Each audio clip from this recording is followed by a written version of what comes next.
Hey guys, this is Andy, and this is my review of the Jabra Elite 65E.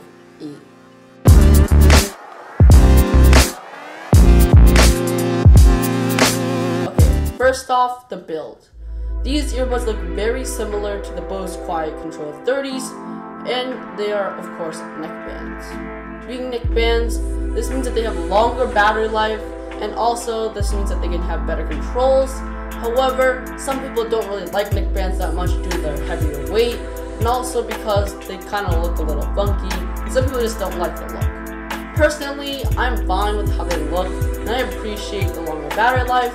However, I still do prefer truly wireless earbuds than earbuds that don't have a neckband overall. The build quality itself is pretty good, but that is of course to be expected at this higher price point of around $200 US. As for what you get out of the box, you get 3 different size ear tips, 3 different size wingtips, and a case. However, even though there are so many different options for earbuds and wingtips, for some reason I couldn't find ear tip and wingtip size that fit my left ear. Yeah, it was really weird because my right ear fit perfectly fine. However, my left ear just had been hurting whenever I put these earbuds in, which is very strange since I've never had this problem with any other pair of earbuds before. However, then again, earbud comfort is fairly subjective, so what I would recommend for these earbuds, since they are a little different, I guess, and funky shaped, is that you would probably want to try these out in a local store if you can, as that way you won't just buy these earbuds and then realize that these don't fit. Another more pressing problem is that many other people have said that their right earbud has stopped working after 2 to 3 months. Now, personally, so far I've been using it for roughly a month now and it's been fine. However, I will be doing a follow-up review probably 3 to 4 months later, saying if it's still working. Obviously, if it stops working, whenever it does, I'll make a follow-up review on that. But even if it is still working, I probably will do another follow-up review either 3 months later or 6 months later. Depends on how my schedule works and stuff like that. Even though I don't particularly love the build of these earbuds, I do have to admit that these things sound really good. Now, yes, these things do cost $200, so you should be getting some very nice sounding audio. However, I felt like these earbuds were above and beyond and actually sounded so nice that they surprised me. There's some really nice deep thumpy bass, as well as some nice and clear mid-range and treble. They were really just delightful to listen to. However, what was not so delightful and kind of, well, really actually disappointing was the active noise cancellation. I could barely tell the difference between when the active noise cancellation was on versus when it was off. Personally, I'm not sure this is actually just a problem with my model specifically or with the earbuds overall, as other people have said that the active noise cancellation has worked quite well, so I'm not really sure. Because the passive noise cancellation is pretty nice, as there is a pretty good seal with your ears, which blocks out some noise, but the active noise cancellation itself is definitely far worse than the Bose QC30s. And I would definitely recommend, if you're going for something that has good active noise cancellation, I would definitely recommend to go with the Bose QC30s over the Jabra 65Es. Also, there are a few connectivity problems that I faced with these earbuds. First is that once you get like roughly 5 to 6 feet away from your phone, then the music or whatever you're listening to starts to break up. Now, at first glance, this might not seem like such a big deal.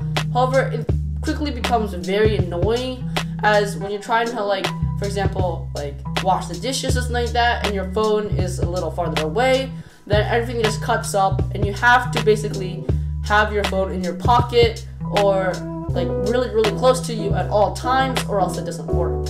And this is just not really acceptable when these earbuds are $200, and you should be expecting top-notch performance at this price point. Second, there's roughly a 1 second delay between you actually pressing the play and pause button on the earbuds and the earbuds themselves actually playing or pausing.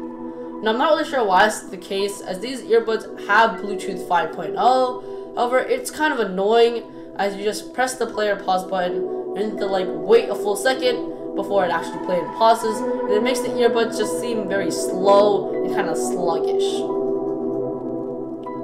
And the third main connectivity problem is that these earbuds cannot be used on a plane. This is because there's no 3.5mm headphone jack that can plug into the actual plane, so you can't use these earbuds wired. And since the plane doesn't really support Bluetooth, or at least no plane that I've gone on supports Bluetooth, you can't use these earbuds with the in-flight entertainment system. But then again, with what I've seen from the active noise cancellation, I'm not really sure you would even want to use these earbuds on the plane in the first place, since the active noise cancellation is just pretty bad. On a more positive note, these earbuds have roughly 8 to 13 hours of battery life. The reason for such the wide range in battery life is due to the fact that with active noise cancelling on, you get roughly 8 hours. However, if you want to turn that off, then you can get a pretty darn good 13 hours of battery life. Now this is obviously due to the neckband design of these earbuds, and as I said earlier, this is one of the main pros of having a neckband design. Now personally, I found that I can use these earbuds for 3 to 4 days in between charging, and when I do have to charge, it takes roughly 1.5 to 2 hours to fully top up. One problem that I did have with charging these earbuds is that sadly these earbuds are still using micro USB. Now in 2019, no earbuds should be using micro USB at all, and although I can excuse it for like $50 earbuds to have micro USB, there really is no reason why these $200 earbuds at this much higher price point are not using USB-C. These things should be using USB-C. There's no excuse for that, and that's it.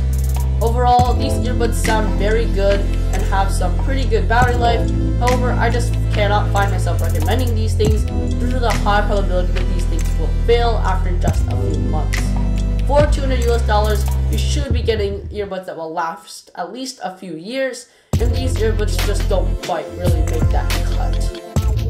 However, these earbuds, even if it worked for their $200 price tag, I still wouldn't recommend them due to the fact that the active noise cancellation is very, very lackluster, and also due to the fact that they're kind of finicky and the Bluetooth connectivity just isn't that great.